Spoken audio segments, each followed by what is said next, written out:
Life में आती है। कुछ लोग इसे टाल देते हैं, लेकिन कुछ लोग इसका जमकर सामना करते हैं। कुछ उन्हीं लोगों में से एक उमेश यादव भी है।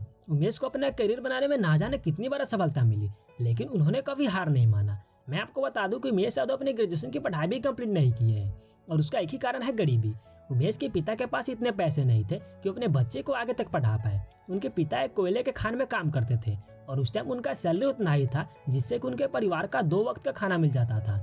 और कभी कभी तो ऐसा भी होता था कि उन लोगों को भूखे भी सोना पड़ता था। तो चलिए आज की इस वीडियो में हम आपको बताते हैं कि कोयला के खान में काम करने वाला का बेटा कैसे आज भारत का सबसे तेज गेंदबाज है। तो चलिए वीडियो शुरू करते हैं।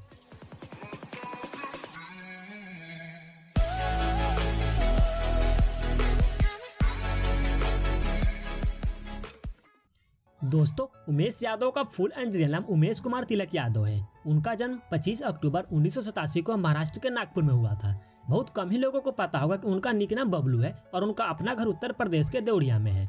उमेश के परिवार में उनके अलावा उनके मम्मी पापा, 2 भाई और 1 बहन है। उमेश के पिता का नाम तिलक यादव है और वो एक कोयला के खान में कर्मचारी है। वही उनके माँ का नाम किशोरी देवी है, जो कि एक हाउसवाइफ है।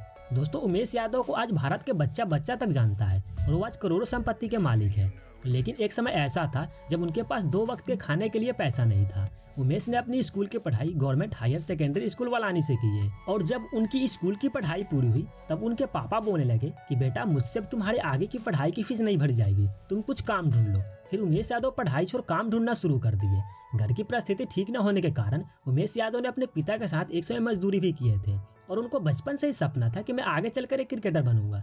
लेकिन एक क्रिकेटर बनने का हौसला और जज्बा उनका कभी भी खत्म नहीं हुआ। उमेश यादव के पिता चाहते थे कि वह कोई सरकारी नौकरी करे ताकि घर का गुजारा हो सके, लेकिन उमेश यादव और उनके तकदीर को तो कुछ और ही मंजूर था। फिर अपने पिता और परिवार के कितना कहने पर उन्होंने पुलिस और फौज में नौकरी पाने के लिए कड़ी मेहनत करना शुरू कर दिए, लेकिन वो कई बार असफल रहे। जिसके बाद उन्होंने क्रिकेटर बनने का सपना अपने पिता को बताया। यह बात जानकर उनके पिता ने उमेश यादव को पूरी तरीके से सपोर्ट किए, और उमेश अपने ही एरिया में जहां क्रिकेट होती थी वहां जाते थे और खेलते थे, और उनको सभी को खिलाना भी चाहता था, क्योंकि उमेश शुरू से ही एक फास्टर बॉलर थे और उनकी बॉलिंग इतनी अच्छी थी कि वो बड़े से बड़े क्रिकेटर को चुटकियों में आउट कर देते थे। और उस क्रिकेट से जो कुछ भी उनको पैसा मिलता था उससे उनके घर का गुजारा कट जाता था।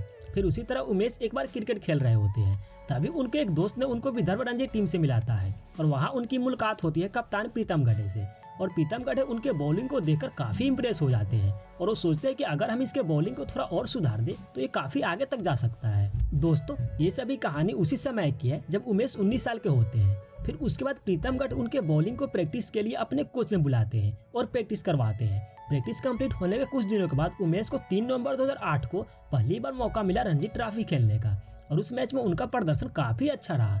उन्होंने 4 मैच में टोटल 20 विकेट लिए थे। उसके बाद से उनका सभी जगह नाम खूब चलने लगा और वो एक फास्टर बॉलर के नाम से जानने जाने लगे। फिर 2010 के आईपीएल में उनको दिल्ली डिविलियर्स टीम ने 18 लाख रुपए में खरीद लिया, और उस मैच में उन्होंने काफी ज्यादा विकेट लिए और उनका प्रदर्शन भी काफी अच्छा रहा, जिससे कि उनका नाम भारत के टॉप 10 बॉलर में आने लगा। उसके बाद 2011 में उनको T20 वर्ल्ड कप के लिए चुन लिया गया, और वेस्ट इंडीज के खिलाफ 2 मैचों में 9 विकेट लिए थे। दोस्तों, जहां उनकी लाइफ में खुशियां आ रही होती है और उनका करियर बन रहा होता है, वहीं दूसरी तरफ उनके माँ का देहांत हो जाता है, जिससे कि उमेश यादव को काफी दुख पहुंचता है। और अपने माँ के देहांत होने के बाद भी वो अपने घर नहीं पहुंच पाते हैं, क्योंकि वो T20 वर्ल्ड कप खेल रहे होते हैं। उसके बाद से उन्होंने बहुत सारे T20, ODI और IPL मैच खेले। उनके सभी मैचों का लिस्ट स्क्रीन पे दिख रहा होगा। दोस्तों, उमेश यादव का सफर भले ही मुश्किलों से भरा रहा, लेकिन उन्होंने कभी आस नहीं छोड़ी, और आज आप देख सकते हैं कि उमेश यादव उस मुकाम पर खड़े हैं जहां पर होने का वो कभी सपना देखा करते थे। उमेश यादव के पर्सनल लाइफ के बारे में बात करें तो उनकी शादी हो गई है। उनकी शादी एक मैकेनिकल इंजीनियर लड़की से हुई है, जिसका नाम तानिया वाधवा है। 2010 में जब वो दिल्ली डिविलियर्स के लिए खेल रहे थे, उसी दौरान उनकी मुलाकात तान्या से हुई। उसके बाद दोनों के बीच दोस्ती हुई, और ये दोस्ती कब प्यार में बदली उन लोगों को पता भी नहीं चला। और फिर 2012 में उमेश ने तान्या को प्रपोज कर दिए। उसके बाद 2013 में उमेश ने तान्या से शादी कर ली है। दोस्तों, उमेश यादव की खास बात यह है कि वो जब भी क्रिकेट खेल कर आते हैं तो अपने जन्म स्थान नागपुर जरूर जाते हैं, और वहां जाकर आज भी अपने पूरे फैमिली के साथ टाइम स्पेंड करते हैं। दोस्तों, मैं आपको यह भी बता दूं कि उमेश यादव जब एक बार छोटे थे तो अपने पिता से बोले थे कि पापा, या तो मैं आपको बर्बाद कर दूंगा या फिर आबाद कर दूंगा। और दोस्तों, नतीजा आप लोगों के सामने है। तो आपको कैसी लगी उमेश यादव की दर्द भरी लाइफ स्टोरी? आई नो अगर आप यहाँ तक देख ही लिया है तो आपको उनके लाइफ से जरूर कुछ न कुछ सीखने को मिला होगा। तो प्लीज वीडियो को लाइक कीजिएगा और कमेंट करके बताइएगा कि आपको उमेश यादव कैसे लगते हैं। फिर मिलते हैं एक और न्यू वीडियो में, तब तक के लिए आप लोग अपना ख्याल